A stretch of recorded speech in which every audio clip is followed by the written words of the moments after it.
The candles in the Silver Dollar Saloon flickered without warning, casting dancing shadows across the faces of men who had gathered to witness something that should never happen in any civilized place. Emma Martinez stood on the makeshift wooden platform, her chin raised despite the tears threatening to spill, clutching her brother's silver cross so tightly it left marks on her palm.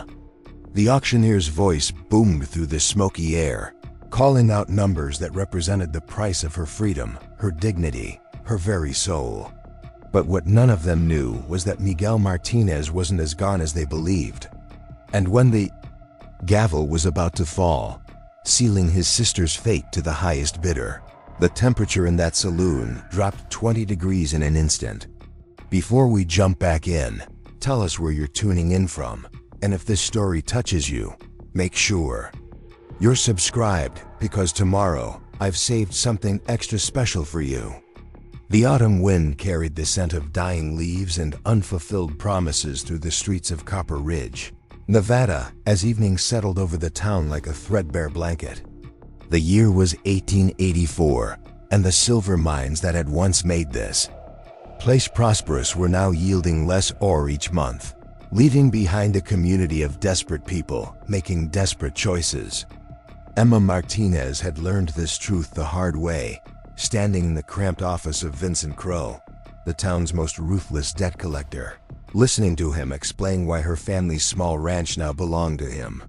Emma was 19, with dark hair that caught the light like polished mahogany, and eyes that still held hope despite everything life had thrown at her. She possessed the kind of beauty that made men stop and stare, but more than that, she carried herself with a dignity that seemed to come from somewhere deeper than mere appearance.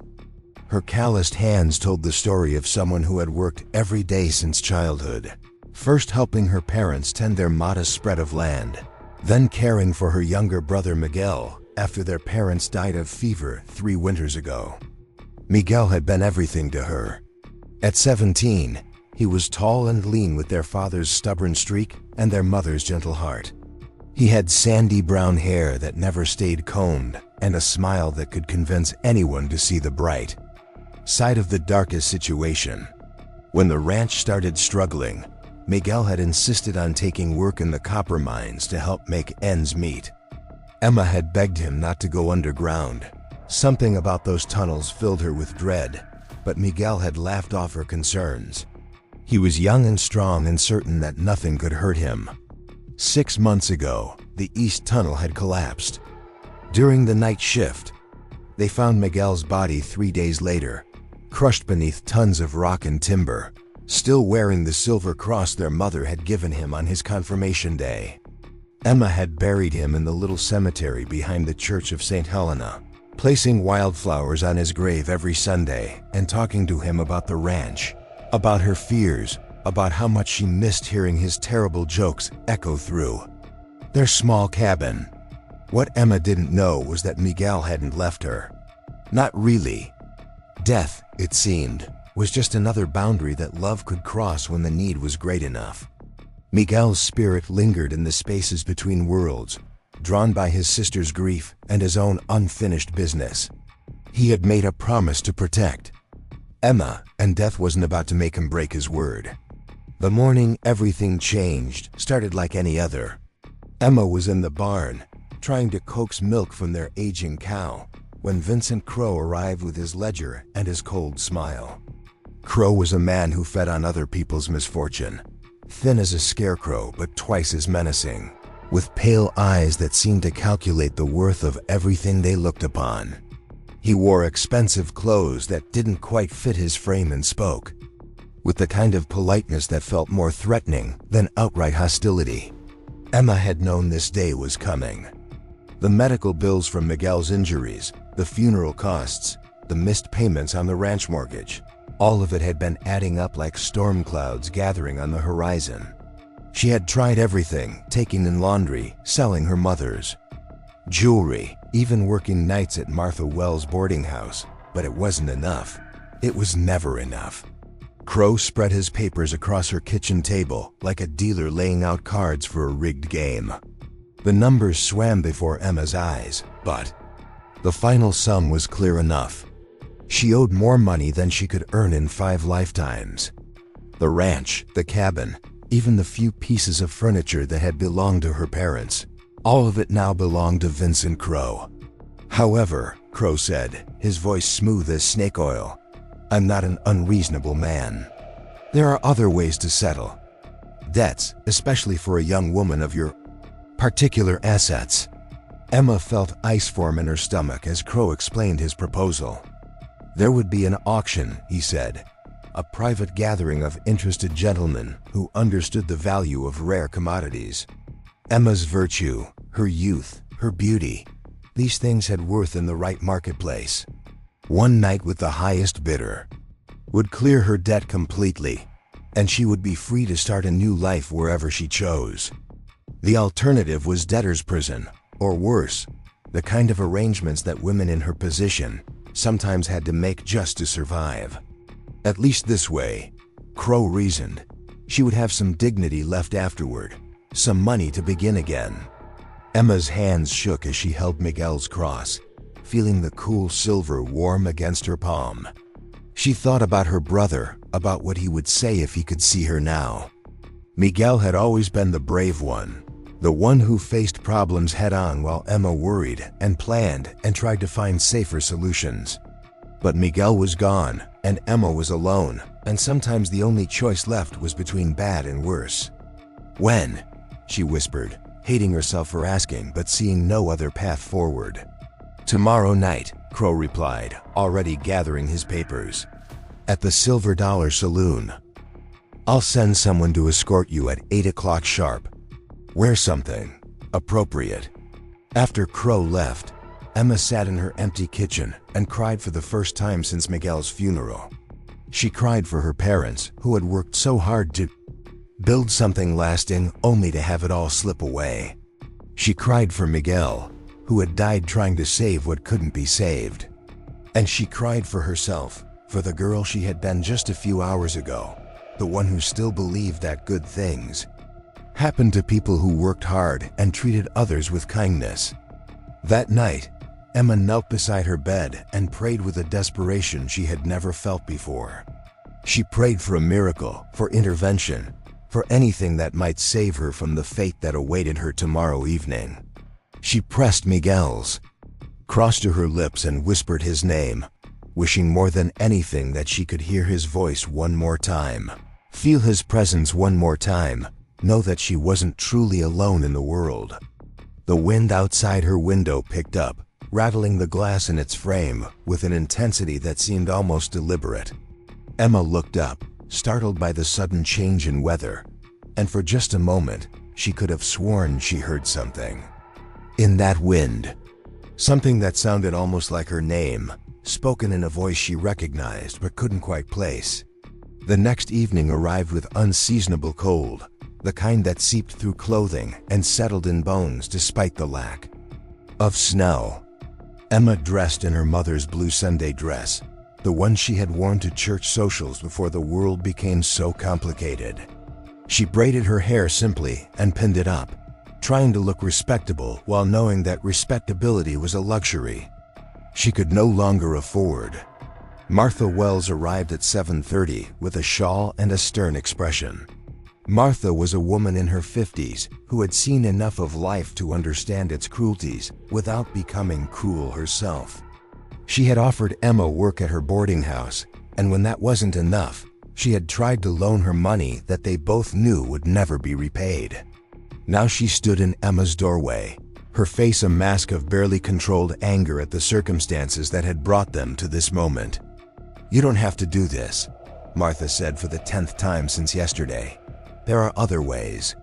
We could leave tonight, head west where nobody knows your name or your troubles." Emma shook her head, touching the cross at her throat. "Running away won't change the debt. Crow would find me, or someone like him would. At least this way, it ends tonight." Martha's eyes filled with tears she was too proud to shed. "Your brother would never have wanted this for you." "My brother isn't here to want anything," Emma replied, though even as she said it, she felt a strange chill in the air that had nothing to do with the weather outside. The Silver Dollar Saloon occupied the corner of Main Street and Prospector's Way, a two-story building with painted signs advertising whiskey and poker games. On most nights, it was filled with miners and cowboys looking to forget their troubles in the bottom of a glass. Tonight, however, the main room had been cleared and arranged for a very different kind of gathering. Vincent Crow had spared no expense in transforming the space into something resembling respectability. Clean tablecloths covered the gambling tables, fresh candles flickered in brass holders, and someone had even swept the sawdust from the floor and replaced it with a carpet that had seen better days but still looked almost elegant in the dim light. Emma entered the saloon on unsteady legs, Martha's hand firm on her elbow, providing the only stability in a world that seemed to be tilting sideways. The room held perhaps 20 men, all dressed in their finest clothes, all wearing the same expression of barely contained anticipation. They were merchants and ranchers, mine owners and traveling salesmen, united by their wealth and their willingness to participate in something that existed in the shadowy spaces between legal and moral. At the far end of the room, Vincent Crow stood behind a small podium like a preacher preparing to deliver a sermon. His pale eyes found Emma immediately, and his thin lips curved into what might have been a smile on someone with a soul. "Gentlemen," Crow announced, his voice carrying easily through the hushed room, "I present to you Miss Emma Martinez, 19 years of age, of good health and unquestionable virtue. The bidding will begin at $50. Emma felt the room's attention settle on her like a physical weight. She forced herself to stand straight, to meet their gazes with as much dignity as she could summon. She thought of Miguel, of how he had always told her that courage wasn't the absence of fear, but the decision to act despite it. She held on to that thought as Crow began describing her like she was livestock at a county fair. The bidding started. Slowly, almost politely, as if the men were embarrassed by their own participation. 50 became 60, 60 became 75. Emma tried not to listen to the numbers, tried not to think about what they represented, but each bid felt like another link in the chain that would bind her to whatever man was willing to pay the most. Theodore Blackwood sat in the front row, a man in his 60s with silver hair and cold gray eyes that seemed to strip away everything they looked upon. He owned the largest ranch in 3 counties and had a reputation for getting what he wanted, regardless of the cost to others. His bids came steadily, mechanically, driving the price higher with the patience of someone who had never been denied anything he desired. As the amount climbed past $100, Emma began to feel dizzy. The room seemed to be closing in on her, the candlelight growing dimmer despite the flames burning as brightly as before. She gripped Miguel's cross tighter, using the familiar weight of it as an anchor in a situation that felt increasingly unreal. Preparing and narrating this story took us a lot of time, so if you are enjoying it, subscribe to our channel. It means a lot to us. Now back to the story. That's when she heard it. A whisper so soft it might have been her imagination, but carrying a voice she would recognize anywhere. "Emma." She turned her head slightly, scanning the room for the source of the sound, but saw only the faces of the bidders, their attention focused entirely on Crow and his auction. The whisper came again, closer this time, accompanied by a drop in temperature that made her shiver despite her shawl. "Stay strong, Hermana, I'm here." Emma's eyes widened as she recognized Miguel's voice, using the Spanish endearment he had called her since childhood. She looked around frantically, but there was no sign of her brother anywhere in the room. Yet somehow, impossibly, she could feel his presence as clearly as if he were standing beside her. The bidding continued, Blackwood's voice steady and certain as he countered each new offer. 150, 200, 250. With each increase, Emma felt a piece of her future slip away, until finally there was silence in the room as the other bidders acknowledged defeat. $250, Crow announced, raising his gavel. Going once. The candles throughout the room suddenly flickered as if touched by an invisible wind. Several men looked around nervously, but Crow continued with his performance. Going twice. The temperature dropped noticeably, enough that Emma could see her breath misting in the air. More candles began to dance and waver, despite the absence of any breeze that the living could detect. Theodore Blackwood stood up, reaching into his coat for his wallet, his gray eyes fixed on Emma with the satisfaction of a man who had just purchased exactly what he wanted. Emma felt panic rising in her throat, the reality of her situation hitting her like a physical blow. That's when the gavel fell from Vincent Crow's suddenly nerveless fingers, clattering to the floor as the man stared at something behind Emma that no one else could see. His face had gone white as bone, his mouth opening and closing without sound. Like a fish pulled from water. "Miguel?" Emma whispered, turning to follow Crow's horrified gaze. And there, standing in the space between the living and the dead, was her brother. Miguel appeared as Emma remembered him, but translucent, like morning mist given human form. His sandy hair moved in a breeze that touched no one else, and his eyes burned with a protective fury that made the air itself seem to crackle with electricity. He wore the same clothes he had died in, the silver cross visible at his throat, twin to the one Emma clutched so desperately.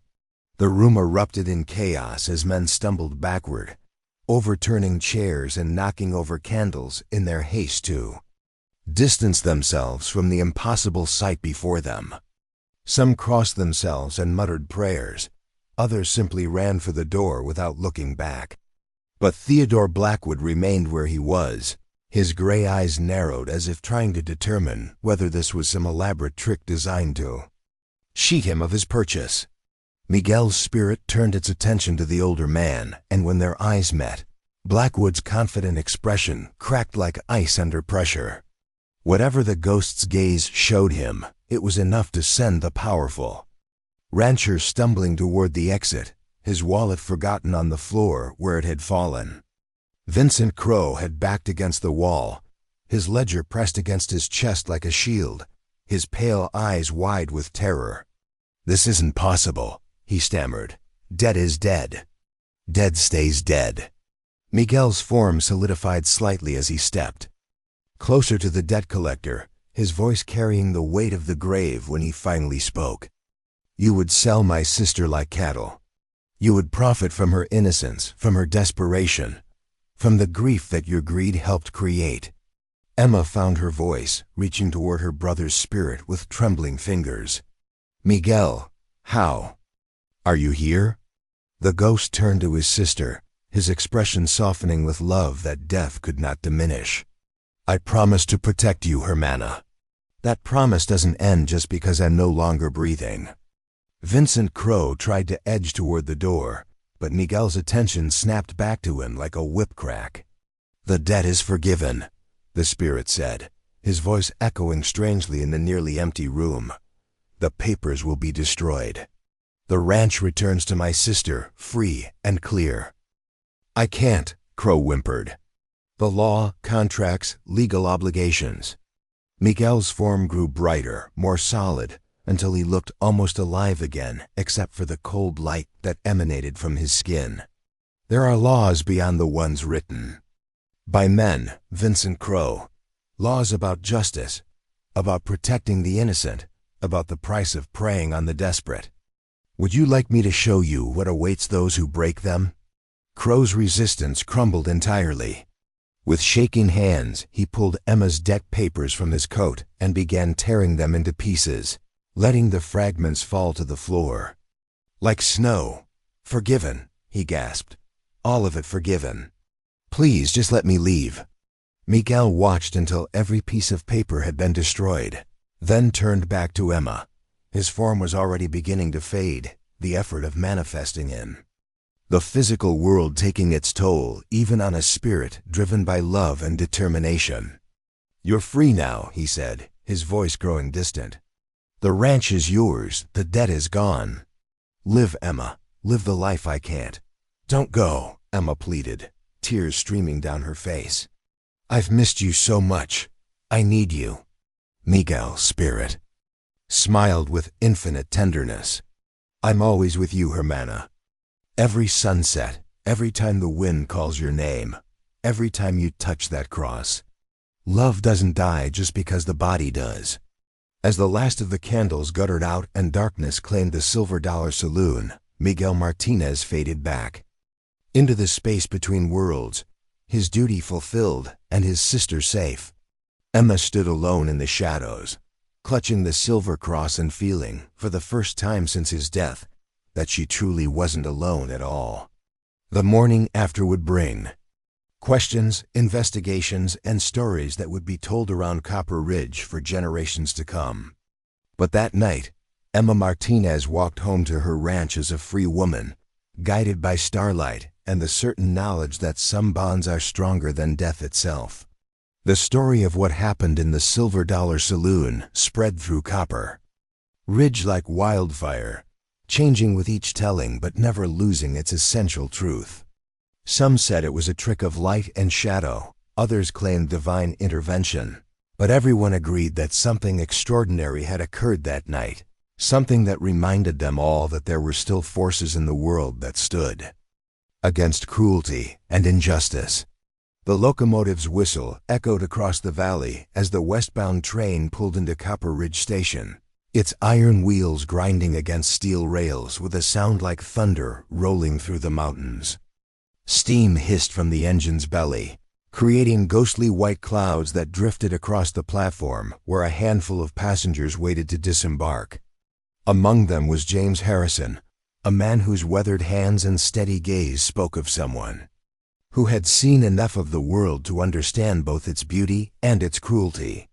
James stepped down from the passenger car with the careful movements of someone who had learned not to trust solid ground completely. He was 35 years old, with dark hair touched by early silver at the temples and eyes the color of storm clouds before rain. His clothes were well made, but not ostentatious, the kind worn by a man who had money but didn't feel the need to announce it to everyone he met. A leather satchel hung from his shoulder, and his boots showed the dust of many roads, many towns, many decisions that had led him to this particular platform on this particular evening. He had not intended to stop in Copper Ridge. His original destination was Sacramento, where business waited, that couldn't be delayed much longer. But something about the telegram that had reached him in Denver had changed his plans, had pulled him toward this small mining town like iron drawn to a magnet. The message had been brief, almost cryptic, sent by an old friend who worked for the territorial government investigating reports of unusual activities in remote settlements. Telegram had mentioned auctions, young women, debts that couldn't be paid in conventional currency. It had spoken in the careful language that lawmen used when they suspected crimes, but lacked evidence, when they needed someone who could move quietly and observe without official sanction. James had folded the telegram carefully and booked passage. On the next westbound train, his jaw set with the kind of determination that came from personal experience with injustice. James Harrison had not always been a man who traveled from town to town seeking wrongs to right. 10 years ago, he had been a successful merchant in Chicago, married to a woman named Catherine who could make him laugh even on his darkest days. They had been planning to start a family, had picked out names and painted a nursery, had built a life that felt solid and permanent and good. Then Catherine had died, not from disease or accident, but from the cruelty of men who saw opportunity in desperation. She had been traveling to visit her sister when their stagecoach was attacked by bandits. The other passengers had been robbed and released, but Catherine had been young and beautiful, and the bandits had decided that her value extended beyond the contents of her purse. They found her body 3 days later, and James had spent the next 2 years hunting down every man responsible. He had used his wealth, his connections, his relentless determination to see justice done, and when the law proved inadequate, he had taken matters into his own hands. The last of Catherine's killers had died in a hotel room in Phoenix, choking on his own blood while James watched with eyes as cold as winter stone. After that, James had found that he couldn't return to his old life. The merchant's existence felt hollow, meaningless, when he knew what kinds of monsters walked freely in the world. So he had sold his business, converted his assets to portable wealth, and begun traveling. He investigated reports of injustice, helped those who couldn't help themselves, and tried to build something meaningful from the ashes of his former happiness. The telegram about Copper Ridge had struck him as particularly urgent because of its timing. According to his friend's sources, something was scheduled to happen within the next few days, something that involved a young woman and men with more money than conscience.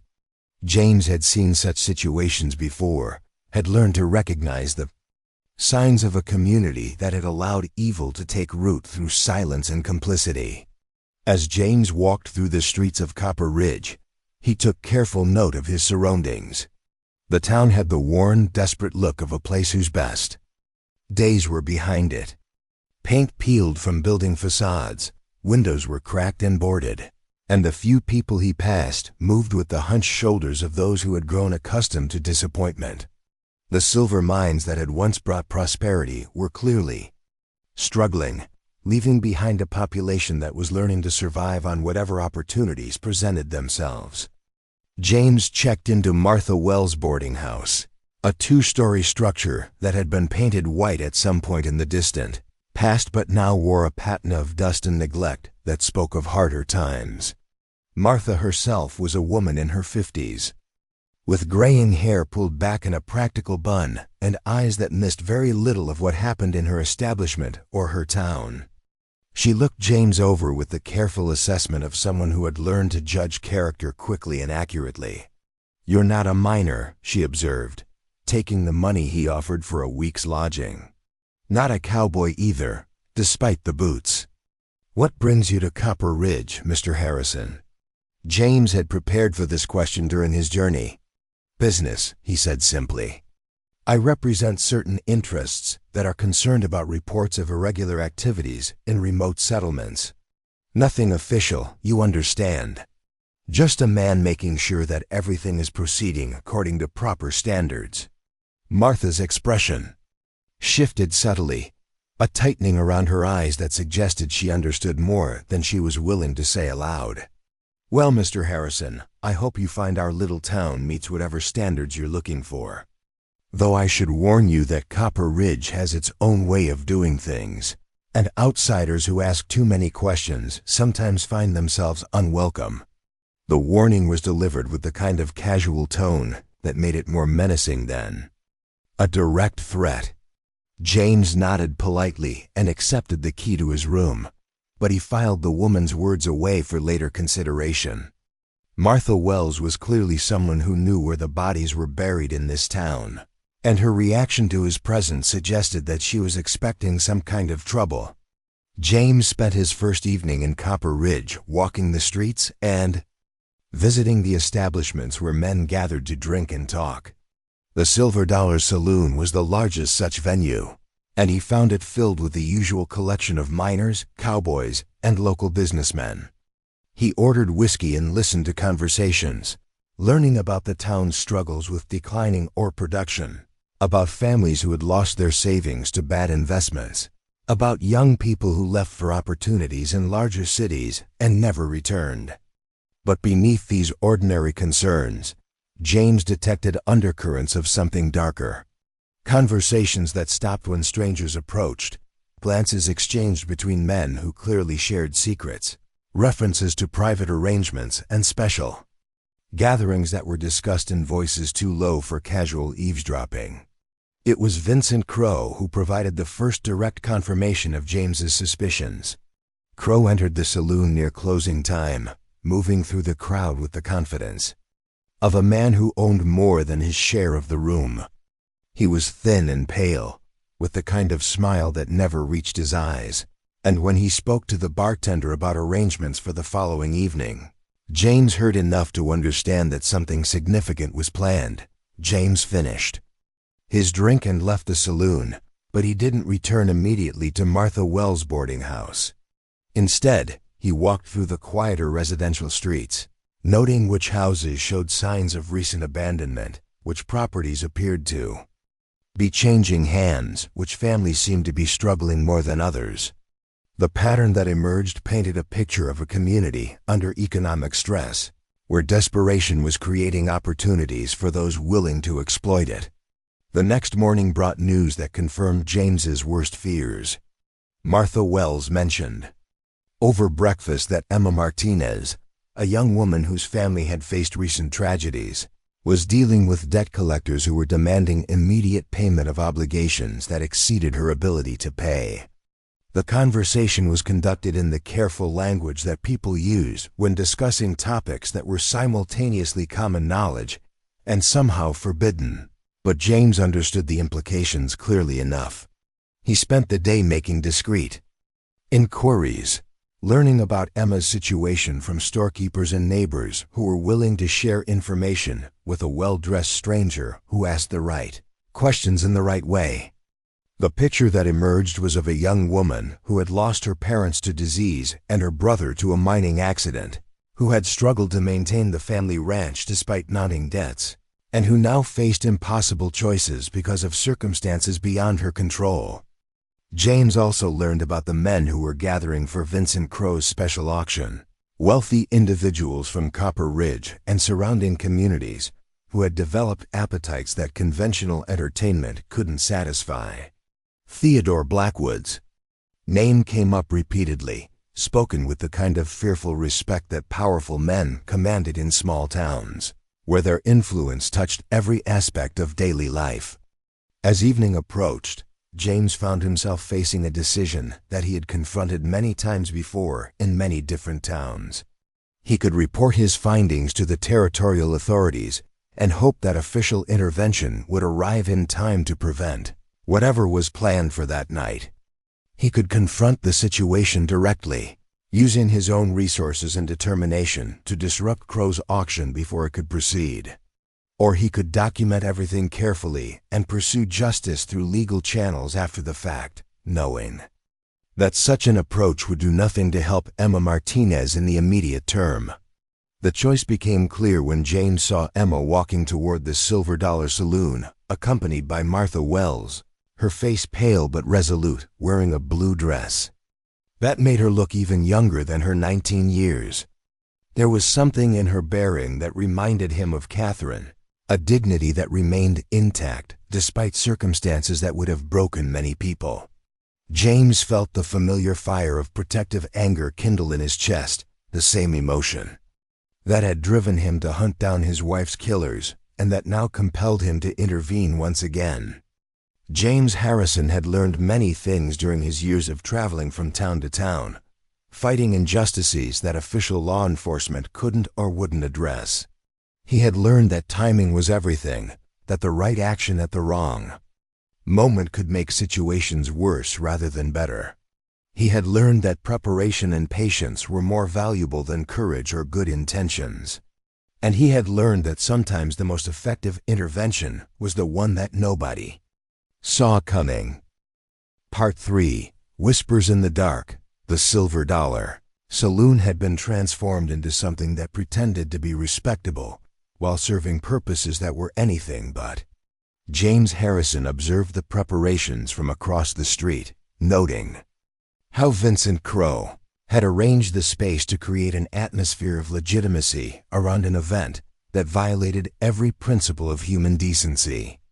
The debt collector moved through the room like a master of ceremonies, greeting his invited guests with the smooth confidence of a man who had orchestrated such gatherings before. James counted 23 men in attendance, ranging from local businessmen he had observed during his day of reconnaissance to well-dressed strangers who had obviously traveled considerable distances for this particular entertainment. They represented wealth and influence from across the territory, united by their willingness to participate in something that existed in the shadows between legal commerce and moral abomination. The transformation of the saloon's main room was complete by the time Emma Martinez arrived with Martha Wells, Tables had been cleared and arranged to provide unobstructed views of a small platform that had been constructed near the bar. Candles flickered in brass holders that cast dancing shadows on the walls, and someone had even hung curtains to block the view from the street. The atmosphere was one of anticipation, mixed with the kind of nervous energy that accompanied events where respectable men gathered to do disreputable things. James had positioned himself in an alley across from the saloon's main entrance, close enough to observe, but far enough away to avoid immediate detection. He wore dark clothing that helped him blend into the shadows, and he carried tools that experience had taught him might prove necessary for the kind of intervention he was planning. A revolver rested in a shoulder holster beneath his coat, loaded and ready but reserved for situations where less dramatic solutions proved inadequate. From his vantage point, James could see through the saloon's windows as Emma was escorted to the makeshift platform. Even at a distance, he could observe her struggle to maintain composure in circumstances that would have overwhelmed most people. She stood straight despite her obvious fear, her chin raised in defiance of the situation she found herself in. And James felt his resolve strengthen as he watched her face the assembled crowd with dignity intact. Vincent Crow took his position behind a small podium and began his presentation with the smooth professionalism of an experienced auctioneer. James couldn't hear the specific words, but he could observe the reactions of the crowd, the way conversations died as attention focused on the young woman standing before them, the subtle shift in atmosphere as the pretense of civilized gathering gave way to something far more predatory. The bidding began slowly, almost apologetically, as if the participants were embarrassed by their own involvement. James watched hands rise and fall, observed the careful choreography of men competing for something that should never have been for sale, and felt the familiar cold anger settle in his chest. He had seen similar scenes before, in other towns with other victims, and each time the experience reinforced his commitment to fighting such injustices wherever he encountered them. Theodore Blackwood emerged as the most persistent bidder, his deep voice carrying across the room, even through the saloon's walls, as he systematically outbid his competition. James had learned enough about Blackwood during his day of investigation to understand that the man's wealth and influence made him accustomed to acquiring whatever caught his interest, regardless of the cost to others.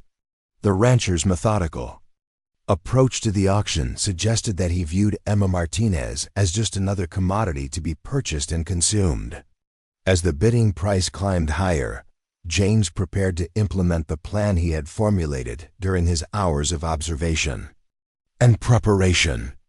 He had identified the saloon's rear entrance, had noted the locations of windows that could provide alternative access, and had observed the patterns of movement that would allow him to enter the building without immediate detection.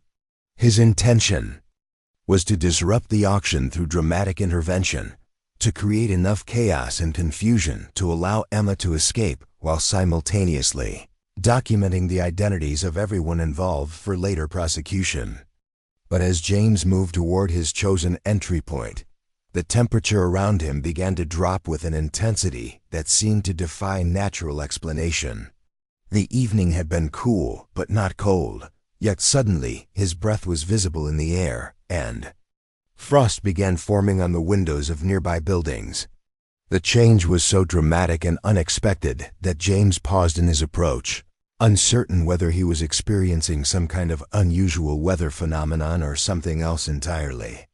Inside the saloon, the candles that had been providing steady illumination began to flicker and dance as if touched by invisible winds.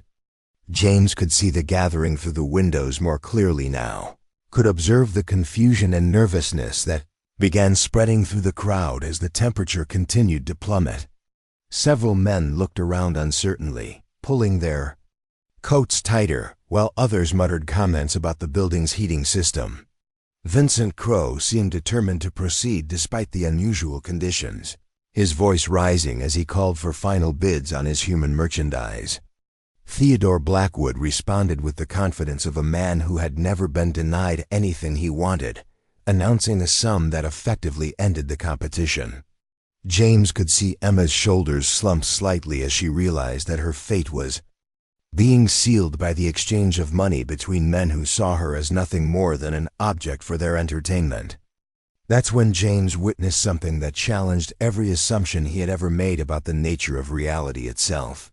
The air inside the saloon began to shimmer and distort, as if heat waves were rising from an invisible fire, and a figure began to materialize near the auction platform. At first, James thought he was seeing some kind of optical illusion caused by the flickering candlelight and his own heightened emotional state, but as the apparition became more solid, he realized he was observing something that existed outside the normal boundaries of human experience.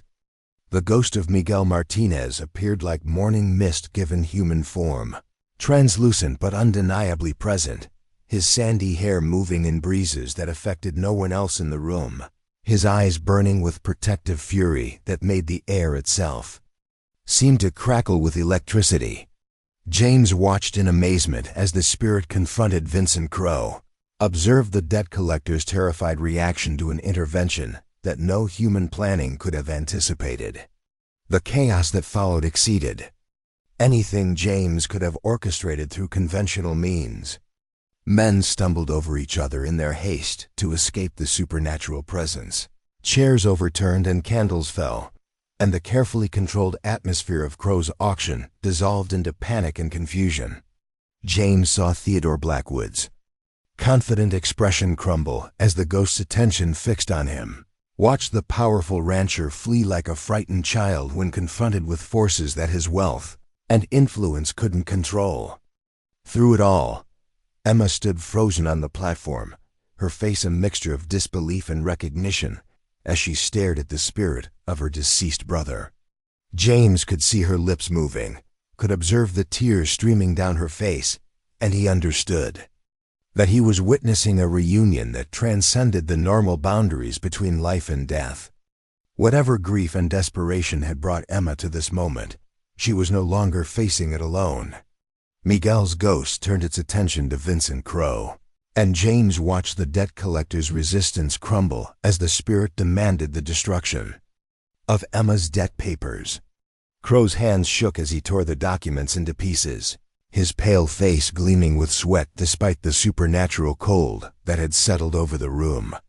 The man's usual confidence had evaporated completely, replaced by terror of forces that existed beyond his understanding or control.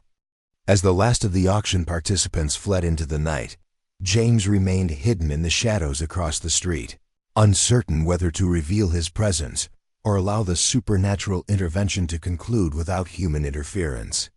He had come to Copper Ridge prepared to risk his own safety to protect Emma Martinez, but the ghost of her brother had accomplished more in minutes than James could have achieved through hours of careful planning and dangerous action.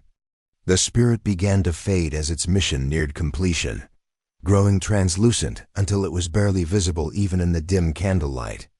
James watched Emma reach toward her brother's disappearing form, heard her voice carry across the empty street as she pleaded with him not to leave her again. The ghost's response was too soft for James to hear, but he could observe the love and tenderness in the spirit's expression as it delivered what appeared to be final words of comfort and encouragement. When Miguel's ghost finally vanished completely, Emma stood alone on the platform in a room lit only by the few candles that hadn't been extinguished during the chaos. Vincent Crow had disappeared along with his guests, leaving behind only scattered papers and overturned furniture as evidence of the evening's events. James watched Emma gather herself, saw her touch the silver cross at her throat, and observed the transformation in her bearing as she realized that she was finally truly free. As Emma left the Silver Dollar Saloon and began walking home through the empty streets, James followed at a distance to ensure her safety. He maintained his concealment not because he feared discovery, but because he understood that what had occurred that evening belonged to Emma and her brother, that his presence would have been an intrusion on something sacred and private. Supernatural intervention had accomplished everything James had hoped to achieve through his own actions, and more. Emma's debt had been forgiven, her freedom restored, and the men who had sought to exploit her desperation had been scattered to the winds by forces they couldn't comprehend or control. Justice had been served in a way that no human court could have managed, and James found himself both humbled and grateful for the opportunity to witness such an extraordinary demonstration of love's power over death itself. Part 4, Seeds of. Something sacred dawn broke over Copper Ridge with unusual clarity, as if the supernatural events of the previous evening had somehow cleansed the very air above the struggling mining town. Emma Martinez woke in her own bed for the first time in months, without the crushing weight of impossible debt pressing down on her chest, without the knowledge that men like Vincent Crow held power over her future, without the desperate certainty that her choices had been narrowed to varying degrees of degradation and loss. She lay still for several minutes, staring at the rough wooden ceiling of her small cabin, half convinced that the previous night's events had been nothing more than a dream born from grief and desperation. But the silver cross at her throat still held the warmth it had gained when Miguel's spirit touched it, and when Emma finally rose and looked out her window, she could see the torn fragments of her debt papers scattered across the street like confetti, evidence that her brother's intervention had been gloriously, impossibly real. The town itself seemed subdued in the morning light, as if the entire community was holding its breath while waiting to understand what had changed during the night. Emma could see neighbors peering through curtains and whispering behind partially closed doors, and she knew that word of the supernatural encounter in the Silver Dollar Saloon was already spreading through Copper Ridge like wildfire, growing more elaborate with each telling. Emma dressed carefully in her everyday clothes, choosing the practical cotton dress she wore for ranch work rather than the blue silk that had marked her as merchandise the evening before. She braided her hair simply and pinned it back, reclaiming the appearance of a young woman who worked with her hands rather than one who existed for the pleasure of men with more money than conscience. The transformation felt significant, a visible symbol of her return to autonomy and self-determination. Her first stop was the small cemetery behind the Church of St. Helena, where Miguel's grave rested beneath a simple wooden cross that Emma had carved herself during the weeks following his funeral. She knelt beside the mound of earth that covered her brother's remains and spoke to him in whispers, thanking him for the protection he had provided, for the love that had transcended death itself, for the courage he had given her to face an uncertain future. The morning air carried the scent of pine and sage from the surrounding hills, and Emma could hear birds singing in the cottonwood trees that bordered the cemetery. For the first time since Miguel's death, these sounds brought her comfort rather than emphasizing her solitude. She no longer felt truly alone in the world, no longer carried the crushing burden of being the last member of her family to face whatever challenges life might bring. As Emma walked back toward town, she encountered Martha Wells waiting near the general store with an expression that mixed relief, amazement, and something that might have been pride. The older woman's eyes were red-rimmed from a sleepless night, but her smile was genuine as she approached Emma with arms extended for an embrace that spoke of shared survival and mutual support. "Child," Martha said, her voice thick with emotion, "I've lived in this town for 37 years, and I've never seen anything like what happened last night. The whole place is buzzing with talk of ghosts and miracles, but all I care about is that you're safe and free." Emma returned the embrace, gratefully drawing strength from Martha's maternal warmth and practical wisdom. The boarding house proprietor had been one of the few people in Copper Ridge who had openly opposed Vincent Crow's auction, who had offered alternatives even when they both knew such options were inadequate to address the scope of Emma's financial obligations. "I keep expecting to wake up and find it was all a dream," Emma admitted. "The debt, Crow's demands, even Miguel appearing like that. It feels too impossible to be real." Martha held Emma at arm's length and studied her face with the careful attention of someone who had learned to read character in the expressions of her various boarders. "Honey, I've seen plenty of impossible things turn out to be true, and plenty of things that seemed certain turn out to be lies. What matters isn't whether we can explain what happened, but what we do with the freedom it gave you." The wisdom in Martha's words resonated with Emma as they walked together through the awakening town. Copper Ridge looked different in the morning light, not because the buildings had changed or the streets had been repaired, but because Emma's relationship to the place had been fundamentally altered. She was no longer a victim of circumstance, trapped by forces beyond her control, but a young woman with choices and opportunities that she could pursue according to her own values and desires. Their conversation was interrupted by the approach of a stranger, a well-dressed man in his 30s who walked with the confident bearing of someone accustomed to respect and attention.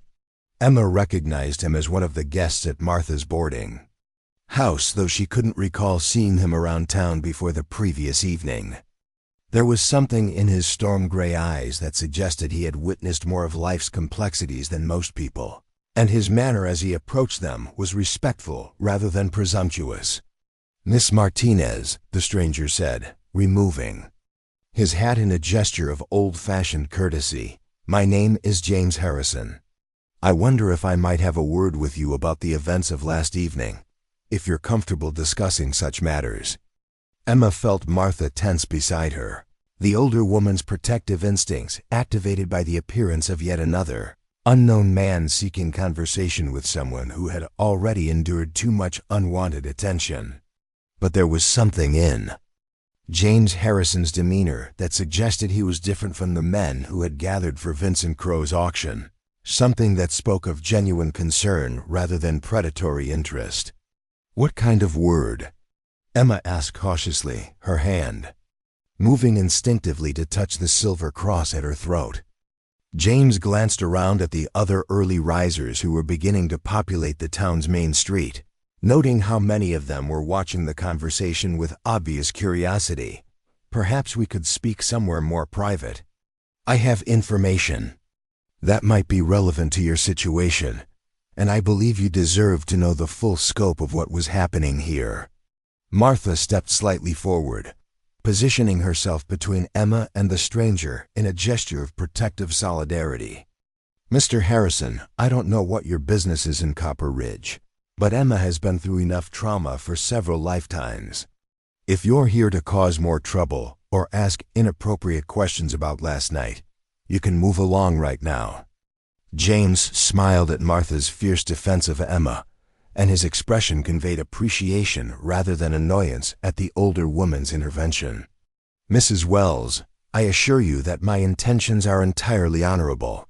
I came to Copper Ridge because I received reports about illegal activities that threatened the welfare of young women in remote communities. I had intended to intervene in last night's auction myself, but circumstances made my assistance unnecessary." Emma studied James Harrison's face carefully, using the intuitive skills that life in a small town had taught her for reading the character of strangers. His clothes were well made, but not ostentatious. His hands showed the calluses of someone who had worked for his success, and his eyes held the kind of steady honesty that was difficult to fake. More importantly, there was something in his manner that reminded her of Miguel, a quiet strength that suggested he would stand up for what was right, regardless of personal cost. "What kind of reports?" Emma asked, her curiosity overcoming her caution. James looked around once more, then gestured toward Martha's boarding house. "Perhaps we could continue this conversation over coffee? I have documents that I think you should see, information about Vincent Crow's activities that extends far beyond Copper Ridge, and evidence that what happened to you was part of a larger pattern of exploitation." Martha considered the request for several moments, her experienced eyes evaluating James Harrison with the thoroughness of someone who had learned to separate trustworthy men from dangerous ones. Finally, she nodded slowly and led them toward her establishment. though she maintained her protective position between Emma and the stranger. The boarding house's dining room was empty at this early hour, allowing them privacy for a conversation that would have attracted unwanted attention in more public venues. Martha poured coffee from a pot that had been brewing since before dawn, and James arranged several official-looking documents on the table with the careful precision of someone accustomed to presenting evidence. "Miss Martinez," James began, his voice gentle but serious, "Vincent Crow has been operating similar auctions in at least 6 other communities across the territory. Young women facing impossible debts, families destroyed by economic hardship, men with enough money to purchase what should never be for sale. The territorial government has been investigating these activities for months, but gathering evidence has been difficult because the victims are often too ashamed or frightened to testify."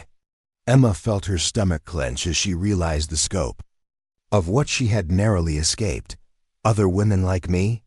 James nodded grimly. "Daughters of failed farmers, widows left with debts they couldn't pay, young women whose families had been destroyed by mining accidents or failed businesses."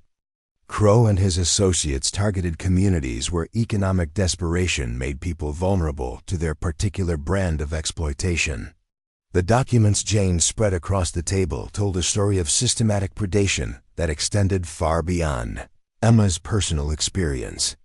There were testimonies from women who had been less fortunate than Emma, who had been sold to men whose appetites ran toward cruelty rather than mere possession. There were financial records showing how Crow and his network profited from human misery, and correspondence that revealed the identities of wealthy men throughout the territory who participated in such auctions.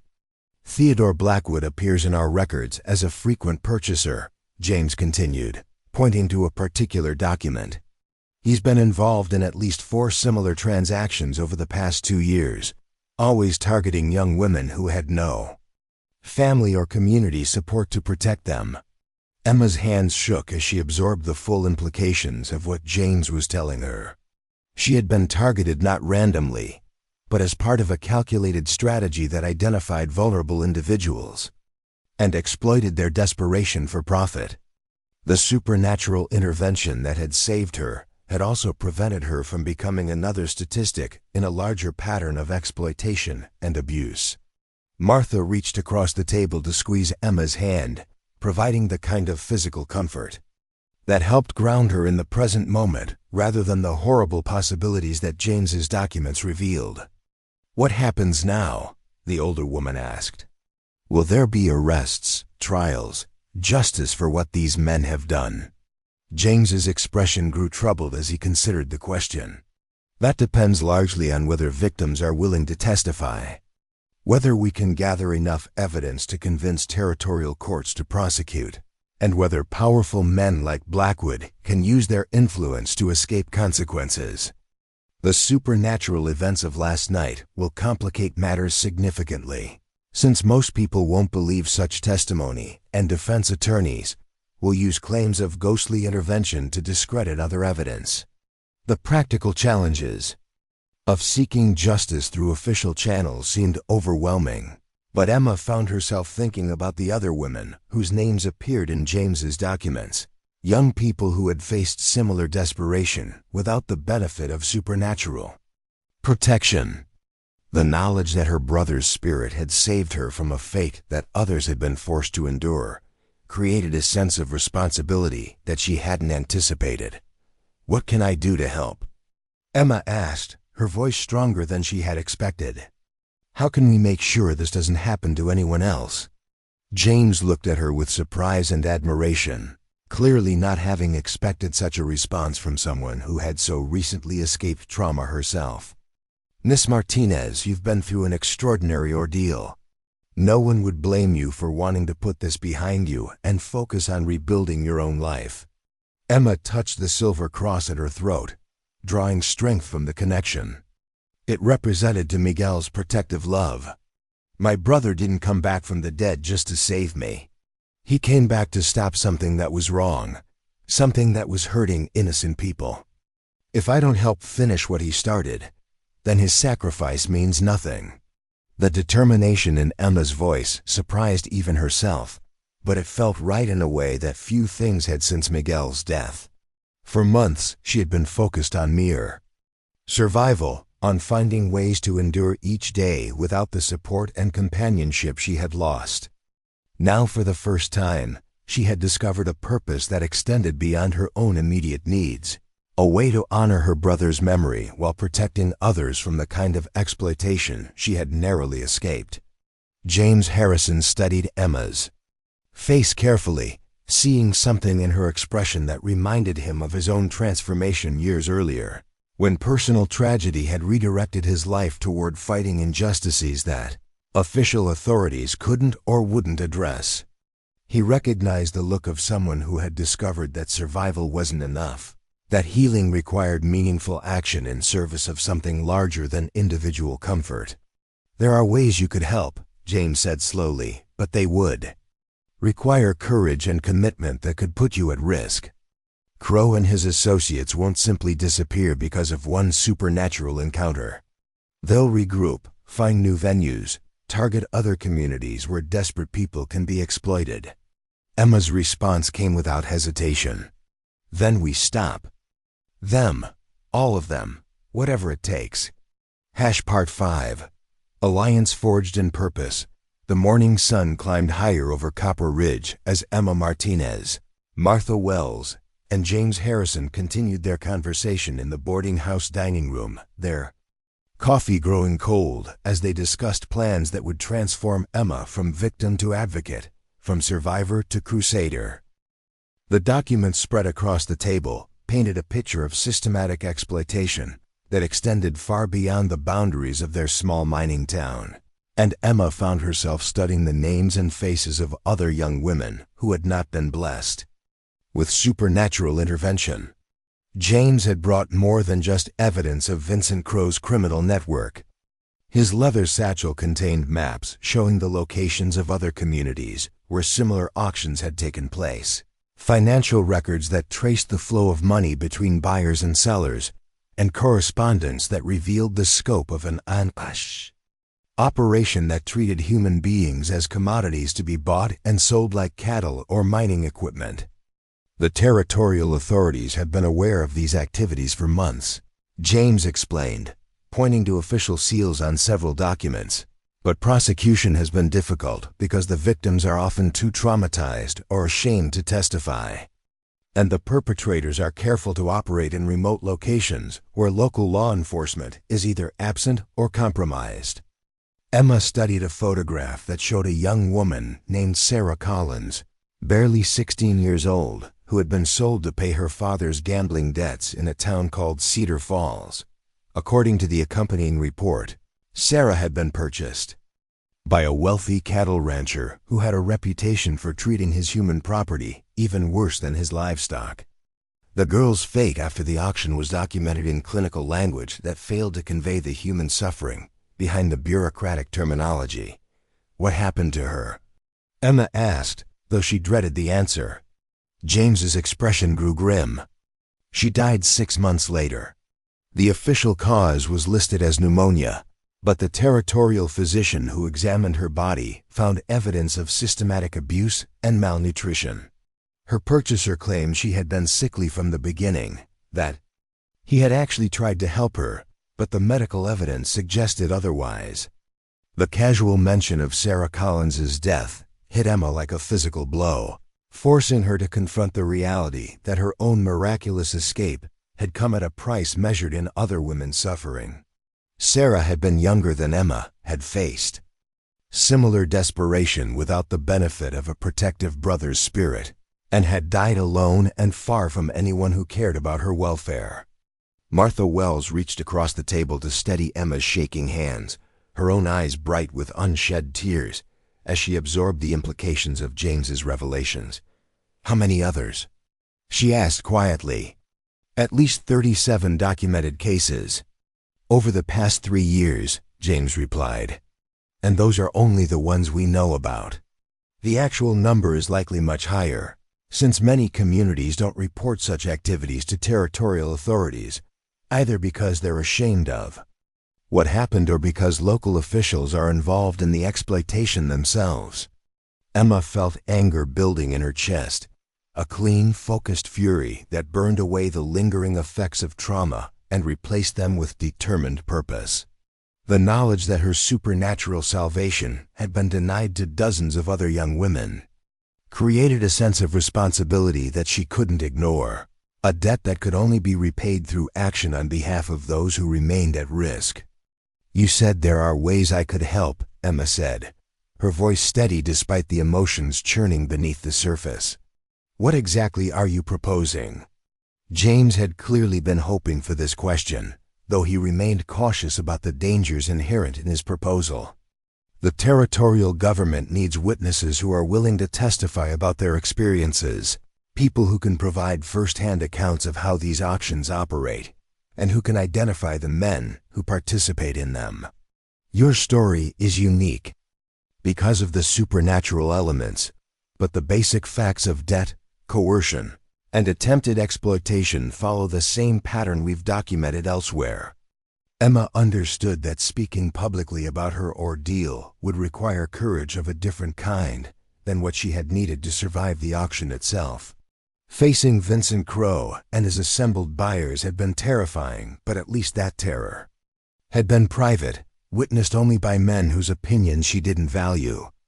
Testifying before territorial judges and government officials would mean exposing her shame and vulnerability to scrutiny from people whose respect she might actually want to earn. But the photographs James Harrison had shown her haunted Emma's thoughts as she considered his proposal. Sarah Collins had been barely 16, with blonde hair braided much like Emma's own and eyes that still held traces of childhood innocence, despite the desperate circumstances that had brought her to auction. The clinical language of the official report couldn't disguise the fact that Sarah had suffered and died alone, without anyone to advocate for her welfare or demand justice for her treatment. The supernatural elements of your experience present both opportunities and challenges, James continued, his tone carefully neutral as he addressed the most unusual aspect of Emma's story. On one hand, the intervention of your brother's spirit created dramatic evidence that Vincent Crow's auction was morally wrong, evidence that even skeptical observers would have difficulty dismissing. On the other hand, many people will question your credibility if you claim that a ghost disrupted the proceedings. Martha Wells leaned forward in her chair, her practical mind already working through the implications of public testimony. What about the other witnesses? Surely some of those men who fled the saloon will corroborate Emma's account, if only to explain their own behavior that night. James shook his head grimly. The men who participated in Crow's auction have every reason to deny that anything supernatural occurred. Admitting they witnessed ghostly intervention would mean acknowledging they were present for illegal activities, and most of them have reputations and businesses to protect. They'll claim the whole thing was an elaborate hoax or mass hysteria, or anything that allows them to distance themselves from what happened. The politics of testimony were more complex than Emma had initially realized. Her word against that of wealthy, established men would carry little weight in territorial courts, even with James Harrison's documentation to support her claims. The supernatural elements that had actually saved her would be dismissed as fantasy or deception, leaving her with nothing but her personal account of events that powerful people had strong incentives to deny. However, James continued, your testimony doesn't have to stand alone. We've been building cases against Vincent Crow and his network for months, gathering evidence from multiple sources and multiple communities. Your experience in Copper Ridge represents just one piece of a larger pattern that becomes more convincing when viewed as part of the whole picture. Emma studied the documents spread across Martha's dining room table, trying to understand how her personal trauma fit into the broader context of systematic exploitation. The names and faces of other victims began to take on individual significance as she read their stories. Young women who had faced similar desperation, but without the benefit of supernatural protection or sympathetic witnesses.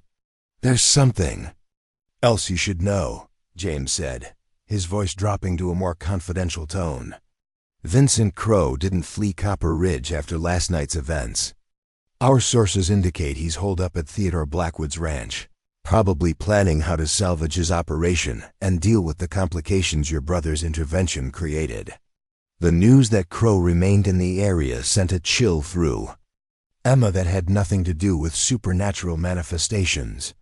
She had assumed that the debt collector would disappear after his humiliating encounter with Miguel's ghost, would seek easier prey in communities where protective spirits were less likely to interfere with his business. The fact that he was still nearby, still planning, still representing a threat to other vulnerable women, added urgency to James's proposal for official testimony. "What kind of planning?" Martha asked, her maternal instincts clearly alarmed by the suggestion that danger remained so close to Emma. James consulted another document, this one bearing the seal of the territorial marshal's office. Crow has been in contact with associates in other communities, possibly arranging to relocate his operation or to eliminate witnesses who might threaten his network. We have evidence that similar situations have been resolved through intimidation, bribery, or worse. The implication that Emma might be in physical danger because of her supernatural rescue hadn't occurred to her until James spelled it out explicitly. She had been so focused on the immediate relief of freedom from debt and the emotional impact of her brother's intervention that she hadn't considered the longer-term consequences of disrupting a criminal enterprise that operated across territorial boundaries. "Worse how?" Emma asked, though she suspected she already knew the answer. 3 women who agreed to testify against Crow's network in other communities have died under suspicious circumstances over the past year, James replied quietly. One was supposedly thrown from a horse. Another drowned in a river she had crossed safely hundreds of times before, and the third died in a house fire that started in the middle of the night. Local authorities ruled all 3 deaths accidental, but the timing suggests otherwise. The casual mention of murdered witnesses transformed Emma's understanding of the stakes involved in her decision. This wasn't simply a matter of personal courage or civic duty, but a choice that could literally determine whether she lived or died. Vincent Crow and his associates had demonstrated their willingness to kill in order to protect their operation, and Emma's dramatic rescue had made her a particularly visible threat to their continued activities. Martha Wells had gone pale as she absorbed the implications of James's revelations. Then Emma needs protection, not publicity. Testifying will just paint a target on her back for men who've already shown they're willing to commit murder. James nodded grimly. That's why I'm not asking for an immediate decision. The territorial authorities are prepared to offer witness protection to anyone willing to testify against Crow's network, including relocation to distant communities where new identities can be established. But such protection comes at a cost. Emma, you would have to leave Copper Ridge permanently, abandon your ranch and everything familiar, start over in a place where nobody knows your history.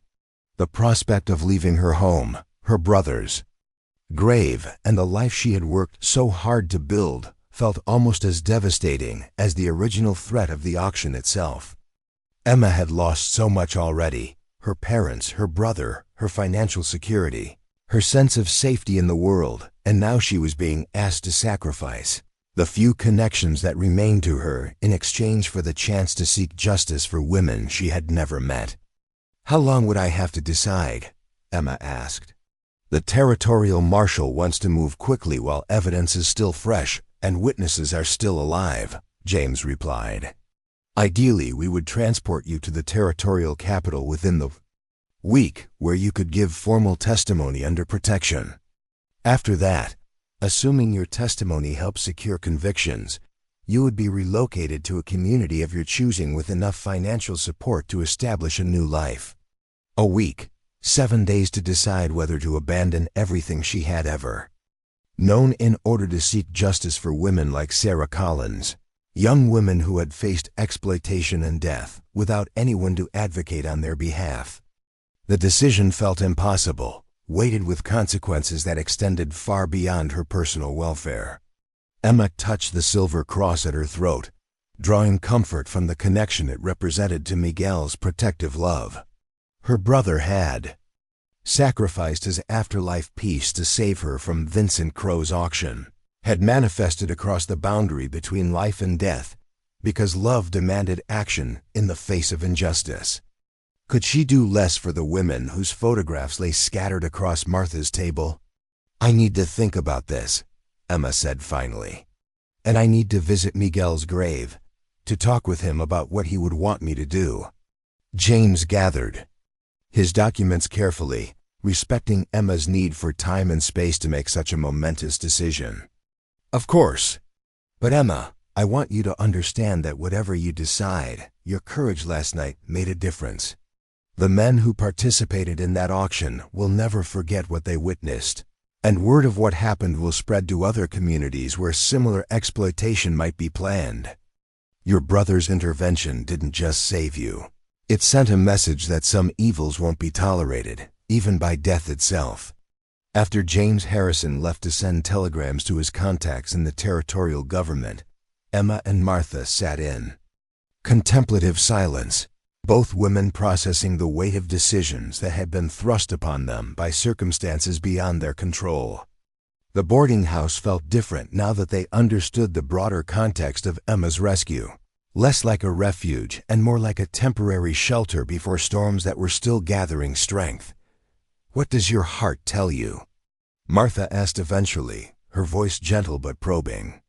Emma considered the question carefully, trying to separate her emotions from the practical considerations that should guide such an important choice. "My heart says that Miguel didn't come back from the dead just to save me. He came back because what was happening was wrong, because innocent people were being hurt, because somebody needed to stand up and say that human beings aren't property to be bought and sold." Martha nodded slowly, recognizing the echo of her own moral instincts in Emma's words. "And your head? What does your practical side say about the risks and sacrifices involved?" "My head says that testifying could get me killed, that leaving Copper Ridge means abandoning everything I've worked for, that starting over in a strange place with a new identity is almost like dying anyway." Emma paused, studying her hands as she wrestled with conflicting impulses. "But my head also says that Sarah Collins was 16 years old when she died, that other women are facing the same desperation I faced, that somebody has to speak for those who can't speak for themselves." The afternoon sun slanted through Martha's dining room windows, casting long shadows across the table where James Harrison's documents still lay scattered like pieces of a puzzle that revealed ugly truths about human nature and systematic cruelty. Emma found herself studying the photographs of other victims, trying to imagine their final moments, wondering whether any of them had prayed for rescue that never came. "I keep thinking about what Miguel said to me before he disappeared," Emma murmured. "He told me to live the life he couldn't. But what kind of life would it be if I turned my back on women who are suffering the same way I suffered? How could I enjoy freedom that came at the cost of their continued exploitation?" Martha reached across the table to squeeze Emma's hand, providing the kind of physical comfort that helped ground abstract moral questions in human connection. "Honey, you survived something that would have destroyed most people. Nobody has the right to demand that you sacrifice yourself on the altar of justice for strangers. Sometimes the most courageous thing is simply to heal and build a good life despite what you've endured." The wisdom in Martha's words was undeniable, but Emma found herself thinking about the moment when Miguel's spirit had materialized in the Silver Dollar Saloon, about the fury in his ghostly eyes as he confronted Vincent Crow, about the love that had been strong enough to transcend death itself.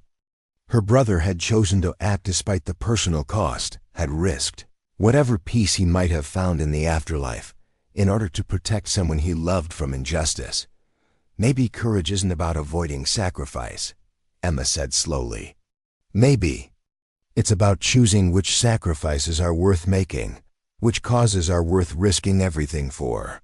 As evening approached, Emma made her way to the small cemetery behind the Church of St. Helena, where Miguel's grave rested beneath the simple wooden cross she had carved with her own hands.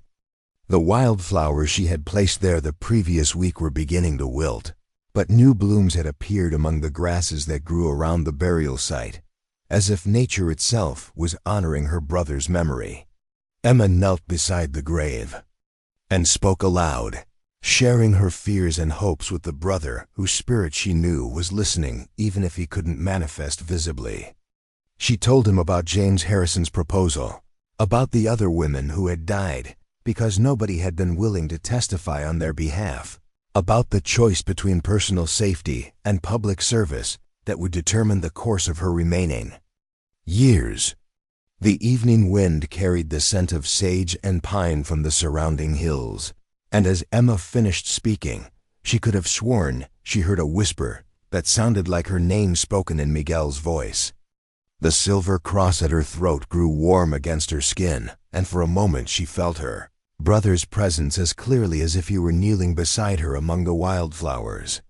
When Emma finally rose and walked back toward town, her decision had crystallized with the clarity that came from aligning personal choice with moral conviction. She would testify against Vincent Crow and his network, would risk her safety and sacrifice her current life in order to seek justice for women who had not been blessed with supernatural protection.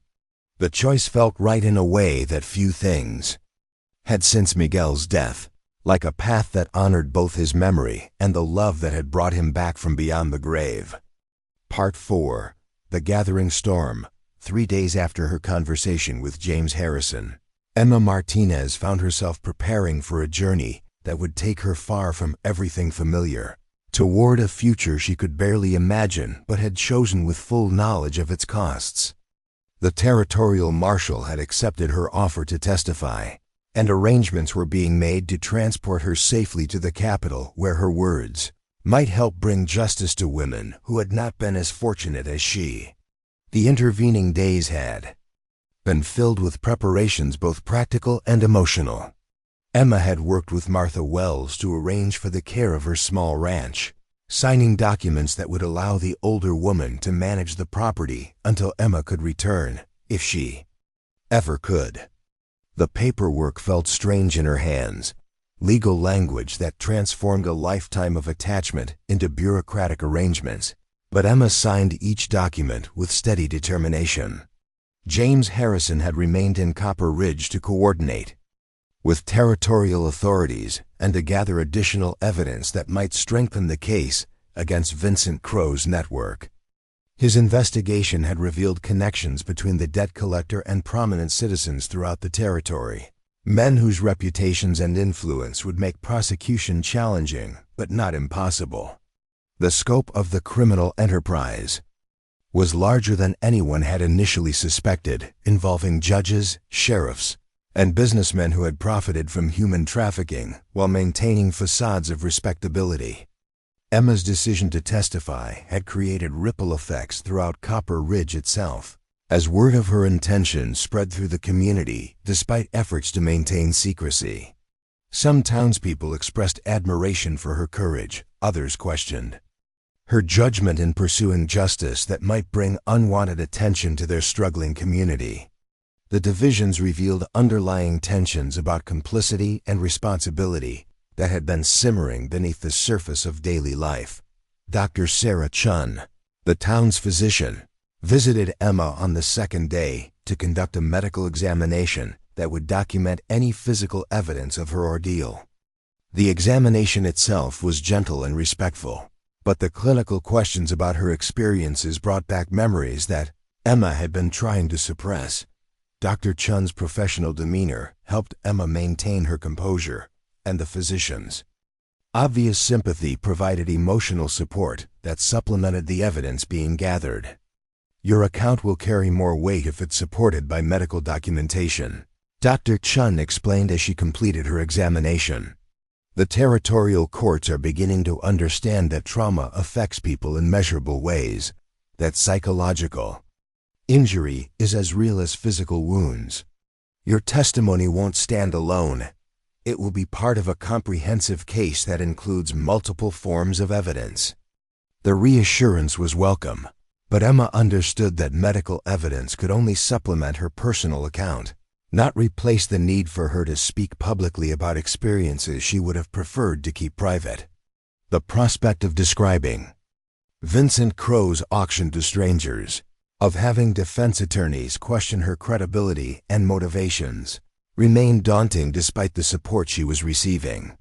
Martha Wells had become a source of practical wisdom and emotional strength during the preparation period, helping Emma understand what to expect from legal proceedings while providing the kind of maternal guidance that Emma had missed since her parents' death. The older woman's own experiences with loss and survival gave her insights that proved invaluable as Emma struggled to prepare for testimony that could determine the fates of other vulnerable women. Judges and juries are just people, Martha reminded Emma as they reviewed James Harrison's documents for the third time. They have daughters, sisters, wives they care about. When you tell your story, you're not just talking about legal violations or criminal statistics. You're helping them understand what it means for a young woman to face the choice between degradation and destitution, what it costs when communities allow such choices to exist. The evening before Emma's scheduled departure, she made one final visit to Miguel's grave, carrying a bouquet of wildflowers gathered from the meadows where they had played as children. The cemetery was peaceful in the twilight, with evening birds calling from the cottonwood trees and the distant sound of the church bell marking the end of another day in Copper Ridge. Emma knelt beside her brother's grave and spoke to him about the journey she was about to undertake, about her fears and hopes for the testimony that might help other women avoid the fate that Sarah Collins and others had suffered. She told him about the new life she would have to build if the legal proceedings succeeded, about the identity she would have to abandon and the future she would have to create from nothing. As she prepared to leave the cemetery, Emma felt the familiar warmth spread through the silver cross at her throat, accompanied by a whisper that seemed to come from the evening wind itself. Miguel's voice was softer now than during his dramatic manifestation in the Silver Dollar Saloon, but no less present, no less filled with protective love and encouragement. "I'm proud of you, Hermana," the whisper seemed to say. "You're braver than you know, stronger than you believe. Whatever happens, you won't face it alone." The words brought tears to Emma's eyes, but they were tears of gratitude rather than grief, recognition that her brother's love remained a constant presence in her life despite the physical separation death had imposed. She touched the wooden cross that marked his grave and whispered her own promise in return, a vow to honor his memory through the courage she would need in the days ahead. The following morning brought unseasonable fog that shrouded Copper Ridge in mist, creating an atmosphere of mystery and transition that seemed appropriate for Emma's departure. James Harrison arrived at Martha's boarding house before dawn, accompanied by 2 territorial marshals who would provide security during the journey to the capital. The marshals were professional but kind, understanding that Emma was making a sacrifice that extended far beyond legal obligation. Emma's possessions fit into a single traveling bag, a stark reminder of how completely her life was being transformed by the decision to testify. She carried Miguel's cross, her mother's Bible, and a few items of clothing, leaving behind everything else that had defined her existence in Copper Ridge, the ranch, the memories, the familiar routines of daily life. All of it would remain as a kind of museum to the person she had been before Vincent Crow's auction changed everything. Martha Wells embraced Emma on the porch of the boarding house, both women understanding that this might be their final farewell. The older woman's eyes were bright with unshed tears, but her voice was steady as she offered final words of encouragement and support. "Remember that courage isn't the absence of fear," Martha said, echoing wisdom they had discussed many times during the preparation period. "It's the decision to do what's right, despite being afraid. Your brother gave you the gift of freedom, and now you're giving that same gift to other women who need champions they can't provide for themselves." As the small convoy prepared to leave Copper Ridge, Emma noticed that several townspeople had gathered despite the early hour to witness her departure. Some faces showed support and admiration. Others reflected uncertainty about the changes Emma's testimony might bring to their community. The mixed reactions reminded Emma that courage often came at a cost, not just to those who chose it, but to everyone around them. The journey to the territorial capital would take 3 days by wagon, following roads that wound through mountain passes and valleys, where small communities struggled to survive in an unforgiving landscape. Emma had never traveled so far from home, had never been more than a day's ride from the places where she had been born and raised. The prospect of seeing new country was both exciting and terrifying, a reminder of how completely her life was being transformed. As Copper Ridge disappeared into the morning mist behind them, Emma felt a mixture of loss and anticipation that seemed to capture the complexity of the choice she had made. She was leaving behind everything familiar and secure, venturing into a future that might offer either justice or danger, possibly both. But she was also carrying forward the love and protection that Miguel's spirit had provided, the courage that his sacrifice had made possible, and the determination to ensure that other women would not face alone the kind of desperation she had survived. The silver cross at her throat caught the morning light as their wagon rolled toward distant mountains, and Emma could have sworn she felt her brother's presence riding alongside her, invisible but constant, a guardian spirit whose love had transcended death itself and would continue to provide strength for whatever challenges lay ahead. Part 5. Truth and the Balance. The territorial capital of Nevada sprawled across a valley floor like a promise of civilization in the midst of wilderness. Its government buildings and commercial districts representing the kind of organized society that Emma Martinez had only imagined during her isolated years in Copper Ridge. The courthouse where she would give her testimony rose 4 stories above the surrounding structures, its stone facade and imposing columns designed to convey the weight and authority of territorial law. Emma had spent the 3-day journey preparing herself mentally for the ordeal ahead, reviewing her experiences with James Harrison and the territorial marshals who had become her protectors and guides. The marshals, Deputy Frank Morrison and Deputy Clara Rodriguez, had proven to be more than simple guards, offering insights into legal procedures and emotional support that helped Emma understand what to expect from the formal proceedings. Deputy Rodriguez had become particularly valuable as both a protector and advisor, her own experiences as one of the few women in territorial law enforcement giving her unique perspective on the challenges Emma would face. During quiet moments around their evening campfires, Clara had shared stories of other women who had testified in similar cases, their courage and the obstacles they had overcome in pursuit of justice. "The defense attorneys will try to make you seem unreliable," Clara warned as they approached the territorial capital. "They'll question your memory, your motivations, your moral character, anything they can use to cast doubt on your testimony. But remember that their desperation to discredit you is actually evidence that your words threaten them, that the truth you're telling has the power to bring justice." The territorial courthouse bustled with activity as lawyers, clerks, and citizens conducted the business of law and governance. Emma felt overwhelmed by the scale and complexity of it all, the formal procedures and institutional protocols that seemed designed to intimidate rather than welcome those seeking justice. But James Harrison remained at her side, his familiarity with legal processes helping to navigate the bureaucratic maze. Emma's first meeting was with Territorial Prosecutor Margaret Thornton, a woman in her 40s whose reputation for tenacity had made her both respected and feared throughout the territory. Prosecutor Thornton's office was lined with law books and case files, the accumulated evidence of years spent fighting for justice in courts that didn't always welcome such efforts. Her manner was professional but warm, understanding that Emma's cooperation was voluntary and valuable. "Miss Martinez," Prosecutor Thornton began, I want you to understand how significant your testimony could be. Vincent Crow's network has operated with impunity for years because victims have been too frightened or ashamed to come forward.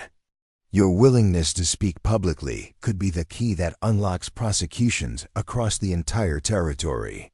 The prosecutor spread documents across her desk that showed the scope of the investigation Emma's testimony would support. Maps marked locations where similar auctions had taken place. Financial records traced money flows between buyers and sellers, and correspondence revealed the identities of men who had participated in human trafficking while maintaining facades of respectability in their communities. However, Prosecutor Thornton continued, I must be honest about the challenges we face. The supernatural elements of your rescue will be difficult for judges and juries to accept, and defense attorneys will use claims of ghostly intervention to question your credibility. We'll need to focus on the documented facts of your situation: the debt coercion, the auction itself, and the identities of the men who participated. Emma had expected this challenge, but hearing it articulated by the prosecutor made the problem feel more immediate and threatening. The very thing that had saved her from Vincent Crow's auction might undermine her ability to seek justice through official channels, creating a cruel irony that could allow the criminals to escape consequences for their actions. What if I don't mention Miguel's spirit at all? Emma asked. What if I just say that the auction was disrupted by some kind of disturbance, that the men fled before it could be completed? Prosecutor Thornton considered this approach carefully, weighing the benefits of credibility against the costs of incomplete testimony. The problem is that other witnesses will be questioned about what they saw that night. If their accounts mention supernatural phenomena while yours doesn't, defense attorneys will argue that you're being deceptive, that your selective memory undermines your reliability as a witness. The legal complexities were more challenging than Emma had anticipated, but she found strength in remembering the photographs James Harrison had shown her. The faces of women like Sarah Collins who had died because nobody had been willing to speak for them. Whatever obstacles she faced in the courthouse, they paled in comparison to the suffering those women had endured. Emma's preparation continued for 2 more days, during which she met with additional prosecutors, reviewed evidence that would support her testimony, and participated in practice sessions designed to help her remain composed under hostile questioning. The practice was emotionally exhausting, forcing her to relive traumatic experiences repeatedly, while lawyers played devil's advocate to test her responses. Deputy Rodriguez proved invaluable during these sessions, her law enforcement experience, helping Emma understand the difference between legitimate legal questioning and improper intimidation tactics. Clara's presence also provided emotional support that made the ordeal bearable, a reminder that Emma was not alone in facing the challenges ahead. Remember that the truth is on your side, Clara reminded Emma after a particularly difficult practice session. Whatever tricks the defense attorneys try, whatever questions they ask, you lived through what happened that night. Your experiences are real, your suffering was real, and your courage in speaking about it is real. Hold on to those truths when everything else feels uncertain. The evening before Emma's scheduled testimony, she received an unexpected visitor at the boarding house where the territorial marshals had arranged her lodging. Martha Wells had made the long journey from Copper Ridge, traveling by stagecoach to provide moral support during Emma's moment of greatest need. The older woman's presence was a gift Emma hadn't dared to hope for, a connection to home and familiar comfort in the midst of intimidating legal proceedings. I couldn't let you face this alone, Martha explained as they embraced in the boarding house parlor. You've been like a daughter to me since your parents passed, and daughters need their mothers present for the most important moments of their lives. Martha had brought news from Copper Ridge that both encouraged and concerned Emma. The town was still buzzing with talk of the supernatural events in the Silver Dollar Saloon, with opinions divided about whether Emma was a hero or a troublemaker for pursuing legal action. Vincent Crow had disappeared from Theodore Blackwood's ranch, possibly fleeing the territory to avoid prosecution, but his associates remained active in surrounding communities. "Dr. Chun sends her regards and her professional opinion that you're doing the right thing," Martha reported. She's been treating other young women who faced similar pressures, girls whose families are struggling with debts and whose options are becoming increasingly desperate. Your courage is giving them hope that somebody cares about their welfare. The knowledge that her testimony might help other women in situations similar to her own strengthened Emma's resolve as she prepared for the courtroom ordeal ahead. She spent her final evening in prayer and meditation, touching the silver cross at her throat and feeling Miguel's presence as a source of strength and encouragement. The morning of Emma's testimony dawned clear and cold, with autumn sunlight streaming through the courthouse windows as citizens gathered to witness proceedings that had attracted attention throughout the territory. Emma entered the courtroom wearing her mother's blue dress, the same one she had worn to church socials before tragedy transformed her life, choosing to present herself as the respectable young woman she'd always been rather than the victim Vincent Crow had tried to make her. Prosecutor Thornton had prepared Emma for the formal atmosphere of the courtroom, but the reality was still overwhelming. The judge's bench loomed above everything else. The jury box held 12 men whose expressions revealed little about their thoughts or sympathies, and the defendant's table where Vincent Crow would have sat remained empty due to his flight from justice. Emma's testimony began with basic biographical information, establishing her identity and background for the court record. Prosecutor Thornton's questions were gentle but thorough, helping Emma tell her story chronologically while documenting the circumstances that had made her vulnerable to Vincent Crow's exploitation. The prosecutor was careful to focus on documented facts rather than supernatural elements, building a case based on evidence that skeptical observers could accept. Emma described her family's financial struggles after her parents' death, Miguel's efforts to help by working in the dangerous mines, the mounting debts that had accumulated after his fatal accident, and Vincent Crow's appearance with legal documents that had placed her in an impossible situation. Her voice remained steady as she recounted the debt collector's proposal, the alternative he had offered to debtor's prison, and her desperate decision to participate in the auction he had arranged. The most difficult part of Emma's testimony involved describing the auction itself, the atmosphere of the Silver Dollar Saloon that night, the men who had gathered to bid on her virtue, and the mounting despair she had felt as the price of her freedom was negotiated by strangers who saw her as merchandise rather than a human being. Emma's voice wavered during this portion of her testimony, but she maintained her composure with the help of Martha's supportive presence in the gallery. When Prosecutor Thornton asked about the disruption that had ended the auction, Emma chose her words carefully, describing supernatural phenomena without claiming to understand their origin or meaning. She testified about the sudden drop in temperature, the flickering candles, Vincent Crow's terrified reaction to something he claimed to see, and the panicked flight of the auction participants when confronted with events they couldn't explain or control. "I saw what appeared to be my brother Miguel," Emma testified, her voice growing stronger as she described the moment that had changed everything.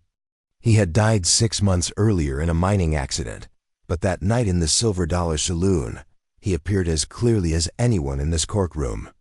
He spoke to Vincent Crow, demanded that my debt papers be destroyed, and remained present until I was free to leave safely. The courtroom erupted in murmurs and whispered conversations as Emma's supernatural testimony challenged the boundaries of what territorial law was prepared to address. The judge called for order, but the reaction made clear that Emma's account would be subject to intense scrutiny and probable skepticism from those who preferred more conventional explanations for unusual events. Emma's testimony concluded with her description of the debt papers being destroyed, Vincent Crow's terrified compliance with her brother's demands, and her departure from the saloon as a free woman rather than property to be purchased. She acknowledged that many people would find her account difficult to believe, but she maintained that every word was true, that she had witnessed intervention from beyond the grave because love and justice sometimes transcended the normal boundaries between life and death. The cross-examination that followed tested Emma's composure and credibility in ways that no amount of preparation could have made comfortable. Defense attorneys representing Vincent Crow's network attacked every aspect of her testimony, questioning her memory, her motivations, her mental stability, and her moral character. They suggested that she had fabricated the supernatural elements to gain sympathy, that her debt problems were the result of poor judgment rather than circumstance, and that her willingness to participate in the auction demonstrated moral flexibility. That undermined her credibility as a witness. But Emma held firm, answering each hostile question with quiet dignity while maintaining the essential truth of her account.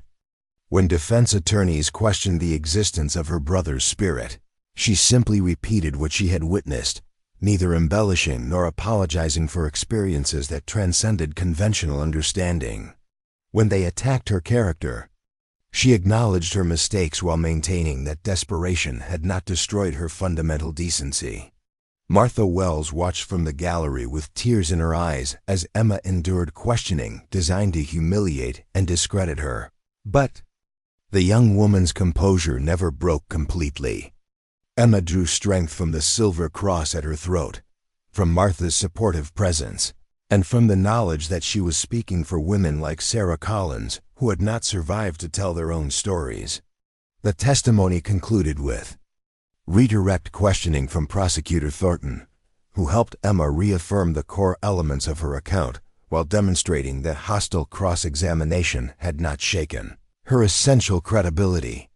Emma left the witness stand knowing that she had fulfilled her obligation to seek justice, that she had spoken truth as clearly and completely as possible, and that the outcome now rested with judges and juries who would determine whether her courage had been sufficient to bring accountability to men who had profited from human suffering. As Emma left the courthouse that afternoon, accompanied by Martha Wells and her protective marshals, she felt the familiar warmth spread through Miguel's cross at her throat. Whether the legal proceedings succeeded or failed, she had honored her brother's memory by standing up for justice, by refusing to let his sacrifice be meaningless, and by ensuring that the truth about Vincent Crow's network would be part of the official record, regardless of what verdicts might follow. The silver cross caught the afternoon sunlight as Emma walked away from the courthouse, and for a moment she could have sworn she heard Miguel's voice carried on the mountain wind, whispering words of pride and encouragement that would sustain her through whatever challenges still lay ahead in her transformed life. The verdict came 3 weeks after Emma Martinez completed her testimony, delivered by a jury that had deliberated for 2 full days while the territorial capital held its collective breath.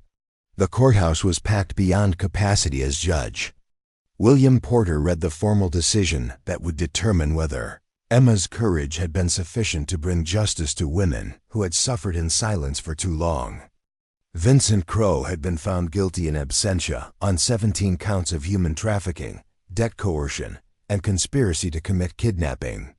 His conviction carried a sentence of 25 years in territorial prison, assuming he could ever be captured and brought to justice.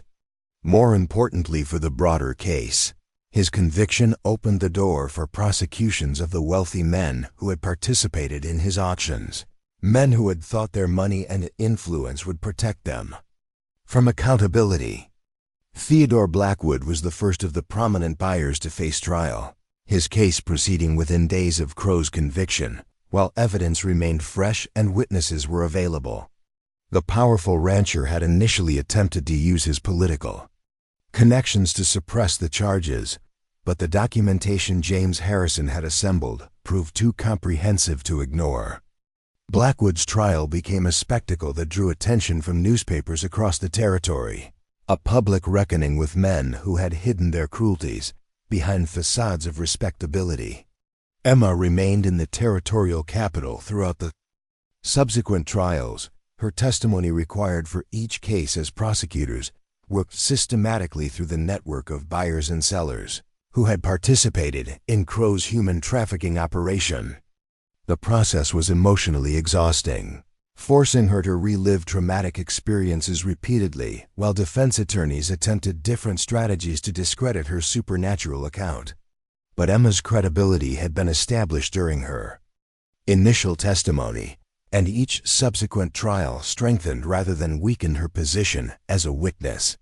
Other victims began coming forward as word spread of successful prosecutions, women who had been too frightened to speak before, but who found courage in Emma's example. Sarah Collins might have died alone and forgotten, but her story became part of the official record as investigators uncovered evidence of her suffering and the circumstances that had led to her death. The territorial marshal assigned to investigate Sarah's case was Deputy Clara Rodriguez, who had become both protector and friend to Emma during the legal proceedings. Clara's investigation revealed that Sarah Collins had been purchased by a cattle rancher named Marcus Webb, who had systematically abused her until her body could no longer endure the trauma he inflicted. Webb was arrested at his ranch outside Cedar Falls, his protests of innocence contradicted by medical evidence and witness testimony from ranch hands who had observed his treatment of the young woman. Emma attended Webb's trial as an observer rather than a witness, wanting to honor Sarah Collins's memory by witnessing the justice that had come too late to save her life. The courtroom was smaller than the one where Emma had testified, but the proceedings carried the same weight of moral reckoning that had characterized all the trials stemming from her initial courage to speak truth about Vincent Crow's network. Webb's defense attorney attempted to portray Sarah Collins as a willing participant in her own exploitation, a strategy that backfired spectacularly when medical evidence revealed the extent of her suffering. Dr. Patricia Harrison, a territorial physician who had examined Sarah's body, testified that the young woman had endured systematic starvation, repeated physical abuse, and conditions that amounted to torture. The clinical details of Sarah's final months brought several jury members to tears and sealed Webb's fate as surely as if he had confessed to murder. The conviction carried a sentence of life imprisonment, making Marcus Webb the first buyer in territorial history to face serious consequences for participating in human trafficking auctions. His case established legal precedents that would make future prosecutions easier while sending clear messages to men who might consider similar crimes that the days of impunity were ending. Emma found herself becoming something she had never intended to be, a symbol of resistance against exploitation and an advocate for women who continued to face desperate circumstances throughout the territory. Letters arrived weekly from young women seeking advice, from families struggling with impossible debts, from communities where similar situations were developing. Emma tried to respond to each communication personally, offering what guidance she could while working with territorial authorities to identify and disrupt other trafficking networks. The transformation from victim to advocate felt natural despite its unexpected nature, as if Miguel's supernatural intervention had awakened purposes that had been dormant within Emma's character. She discovered that she possessed talents for investigation and organization that complemented her moral courage, skills that proved valuable as she worked with law enforcement to expand the scope of their anti-trafficking efforts. James Harrison became a close collaborator in this work, his resources and connections providing support for Emma's expanding activities. Their professional relationship gradually developed into something deeper as they spent months working together, united by shared commitment to justice and mutual respect for each other's character. James had found in Emma someone whose courage matched his own determination to fight systematic injustice, while Emma discovered in James a partner who understood both her trauma and her transformation. Their romance proceeded slowly and carefully, built on friendship and shared purpose rather than passion or convenience. Both had been marked by loss and violence, James through his wife's murder and Emma through her family's destruction. and both understood that healing required patience and gentleness. They found comfort in each other's company during the long months of trials and investigations, but neither rushed toward commitments that their wounded hearts weren't ready to make. The relationship might have remained professional indefinitely, if not for an evening when Emma received particularly disturbing correspondence from a young woman in a remote mining town. A letter that described circumstances eerily similar to Emma's own situation before Miguel's intervention. Emma was reading the letter aloud to James in the parlor of her boarding house when she felt the familiar chill that announced her brother's presence, accompanied by the scent of sage and mountain air that always marked his manifestations. Miguel's spirit appeared more clearly than it had since the night of the auction, his translucent form gaining solidity until he looked almost alive in the lamplight.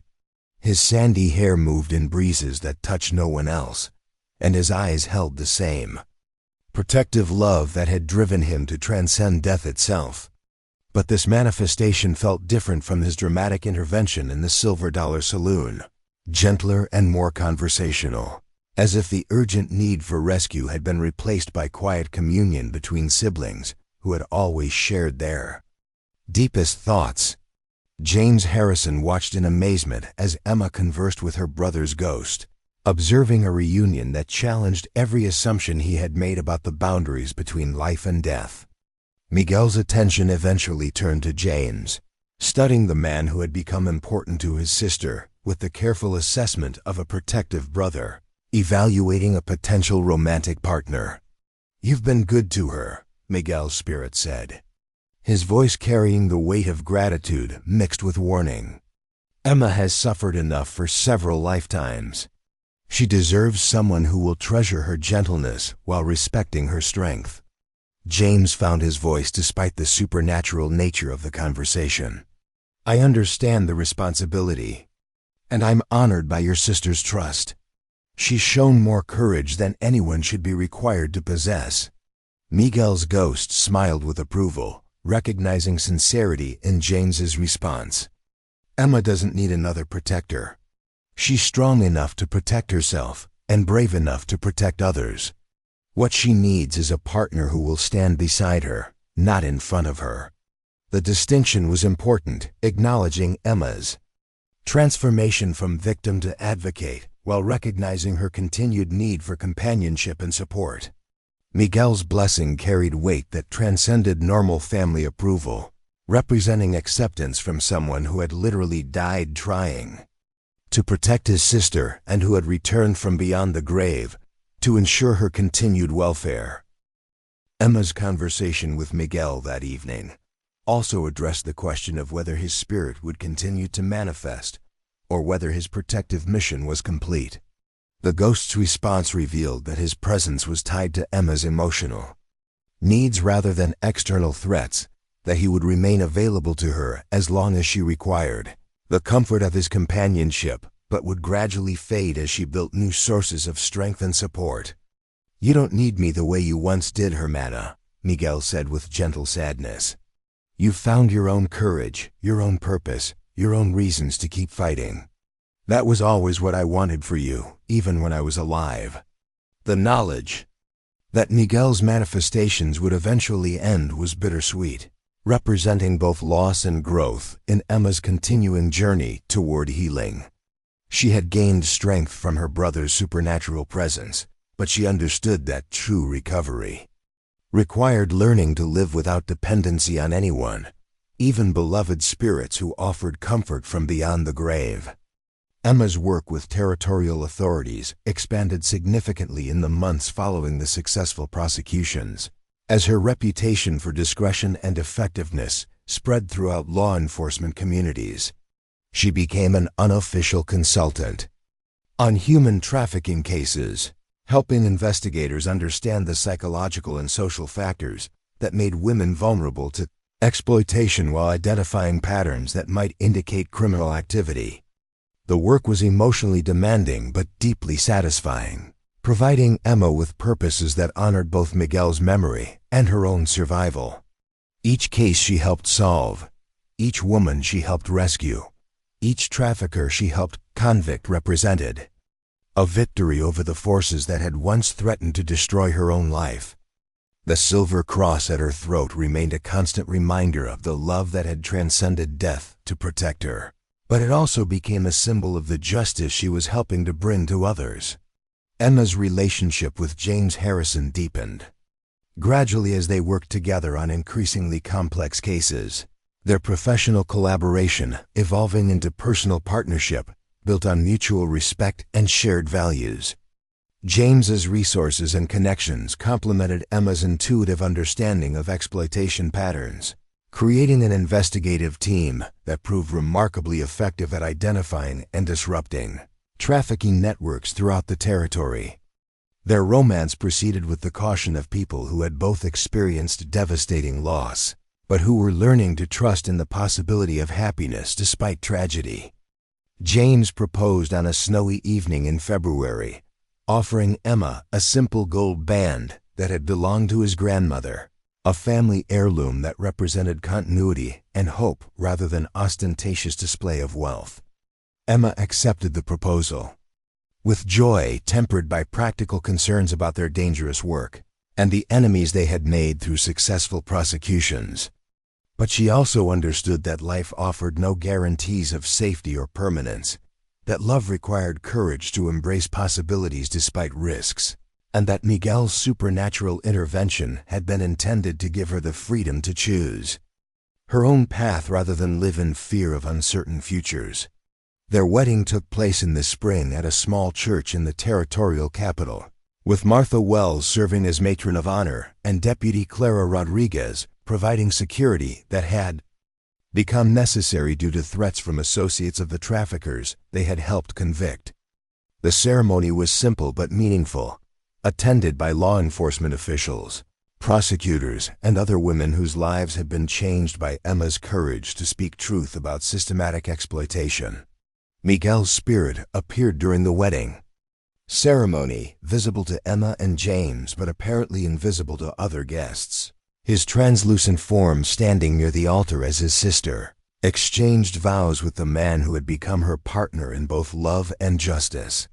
His presence provided blessing and closure, acknowledging Emma's transformation from the desperate young woman who had faced auction to the confident advocate who had built new purposes from her survival. The ghost's final words to Emma were whispered during the recessional as the new couple walked down the aisle toward their shared future. "I'm proud of who you've become, Hermana. Live fully, love deeply, and remember that some bonds are stronger than death itself." Emma felt Miguel's presence fade gradually over the following months, not disappearing suddenly, but becoming less frequent and less substantial as she built new sources of strength and support.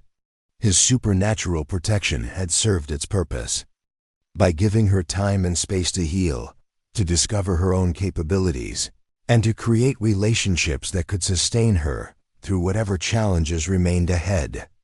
Emma and James established a home base in the territorial capital while continuing their anti-trafficking work throughout the region, their combined efforts helping to dismantle networks that had operated with impunity for years. Emma's testimony had been the catalyst for systematic change in how territorial authorities addressed human trafficking, creating legal precedents and investigative procedures that protected other vulnerable women from the kind of exploitation she had survived. The ranch in Copper Ridge remained part of Emma's life, managed by Martha Wells as a retreat where Emma and James could find peace between their demanding investigations. The small cemetery behind the Church of St. Helena continued to hold Miguel's grave, marked now by a proper headstone that Emma and James had commissioned to honor the brother whose love had transcended death itself. Emma visited the grave periodically, bringing wildflowers and sharing news of the lives she had helped save through her continued advocacy work. She no longer needed Miguel's supernatural presence to feel connected to his memory, having internalized the courage and determination his spirit had helped her discover within herself. The silver cross remained at her throat as a symbol of love that endured beyond death, but it also represented the strength she had found to build meaningful purposes from survival and trauma. Years later, when Emma and James had children of their own, she would tell them stories about their Uncle Miguel, the brave young man who had loved his sister enough to return from beyond the grave when she needed protection most. The children would grow up understanding that family bonds could transcend even death, that love required courage to act in defense of others, and that individual choices to stand against injustice could create changes that benefited entire communities. Emma's legacy extended far beyond her own survival or even her successful advocacy work. Her willingness to testify against Vincent Crow's network had created ripple effects throughout the territory, inspiring other women to speak against exploitation, while deterring men who might otherwise have participated in human trafficking. The legal precedents established through her courage continued to protect vulnerable people long after her own case had concluded. The supernatural intervention that had saved Emma from auction became part of territorial folklore, a story told and retold in mining camps and farming communities where people struggled with poverty and desperation. The tale reminded listeners that love could transcend death, that justice sometimes arrived through unexpected channels, and that no one won ever truly alone as long as someone, somewhere, cared enough to fight for their welfare. Emma Martinez Harrison lived to see the territory achieve statehood, to witness the establishment of legal protections for women and children that would have seemed impossible during her youth in Copper Ridge. Her work with law enforcement helped create institutional changes that outlasted any individual case, systemic reforms that addressed the root causes of exploitation rather than simply punishing individual crimes after they occurred. But perhaps Emma's greatest achievement was simpler and more personal. She had transformed victimhood into advocacy, survival into service, and trauma into purpose. The desperate young woman who had stood on an auction platform, facing the prospect of being sold like livestock, had become a force for justice whose influence extended far beyond her own rescue. The silver cross that had belonged to Miguel continued to rest at Emma's throat throughout her long life, warming whenever she faced difficult decisions or needed courage for challenging work. Whether that warmth represented her brother's continued spiritual presence or simply her own internalized strength no longer mattered, because Emma had learned that some truths transcended the need for explanation or understanding. In the end, Miguel's supernatural intervention had accomplished exactly what love intended. It had given Emma the freedom to choose her own path, the strength to overcome whatever obstacles that path contained, and the wisdom to use her experiences in service of others who faced similar challenges. The ghost who had appeared in the Silver Dollar Saloon that October night had not simply saved his sister from immediate danger, but had helped her discover purposes that would sustain her throughout a life dedicated to ensuring that no other woman would face alone the kind of desperation that trafficking networks deliberately created and exploited. The story of Emma Martinez and her brother's ghost became a testament to the power of love that refuses to be limited by death, to the courage required to transform personal trauma into public service, and to the truth that individual choices to stand against injustice can create changes that echo through generations. It reminded everyone who heard it that supernatural intervention, while rare, was simply love expressing itself through whatever means necessary to protect those who needed protection most. Up next, you've got two more standout stories right on your screen. If this one hit the mark, you won't want to pass these up. Just click and check them out.